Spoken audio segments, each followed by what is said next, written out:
When you think of modern warfare, it might be natural to think of the latest technology, new weapon systems, things meant to make for an unfair fight. But on closer inspection, a lot of what's built for today's warfighters are often evolutionary leaps on centuries-old ideas. Take, for instance, the Howitzer, a piece of artillery that falls somewhere between a cannon and a mortar. Would it surprise you to learn the very first howitzers were developed in the 16th century? Well, hundreds of years later, Elbit Systems of America has what it thinks is the next evolutionary leap in howitzers. That's why the Sigma is our weapon of the week. Traditionally, howitzers were built to be towed into place. And for as long as they've been a part of any combat force's arsenal, they've been an effective, if not cumbersome, piece of the puzzle. But things are starting to change. You look what's happening in Ukraine, using towed howitzers, more manned howitzers, right? You can't be survivable because of counter-battery fire. Mobile howitzers now are the future, and Sigma is our answer to the upcoming Army competition for that.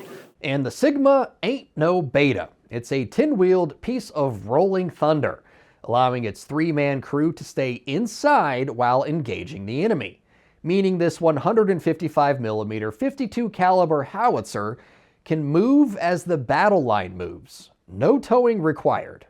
It's all one connected unit. It's based on an Oshkosh truck, right? So what the Army is already using, basically based off of a HIMMET or a PLS type truck from the Army. We call it a MAP, Mobile Artillery Platform. The really great thing about it is it's completely, the crew stays completely inside, right? So 3-man crew, they get to stay inside that cabin, and everything else is automated in the back. The Army's current self-propelled artillery system, the M109 Paladin, first entered service in the 1960s. It was upgraded numerous times over the decades, and even though it's proven its place in American military history, the Army knows it's time for a change.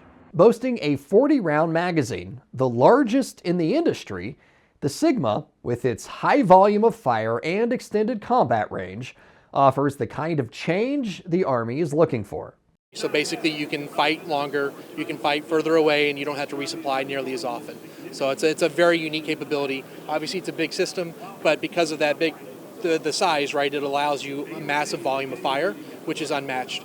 Designed with the Army's next generation command and control initiative in mind, Elbit sees the Sigma as part of a system that will give commanders the ability to act on more and better information faster. So it'll be able to network with basically anything and everything else on the battlefield, right?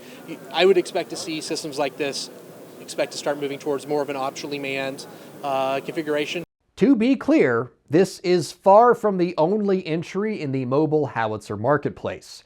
As an example, in August, we profiled the Hawkeye mobile howitzer made by AM General. Naturally, each system has its pluses and minuses, but Taylor Mercer, Elbit America's Senior Director of Howitzer Programs, says its entry offers more of what the Army is looking for. Sigma is very different, not just volume of fire, survivability, right? Mobility, being on a 10x10, it can go anywhere on the battlefield, but most importantly, it's built on the Oshkosh truck, right? So it brings commonality. Commonality is absolutely key to keeping costs down and logistics trail down, right? So being able to have a system, an integrated system already into the U.S. now, that's already common to a platform, it just makes absolutely perfect sense, right? And it makes the Army's job much easier on how to integrate a brand new artillery system. Will the Sigma be part of the Army's modernization efforts? Well, that remains to be seen, but it is in the mix. In October, the Army announced the awarding of 5 contracts for their self-propelled howitzer performance demonstration.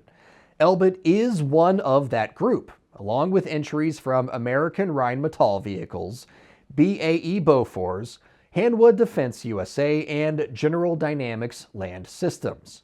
The hope is once the decision is made and the contract awarded, the Army can begin fielding the winning system by 2026.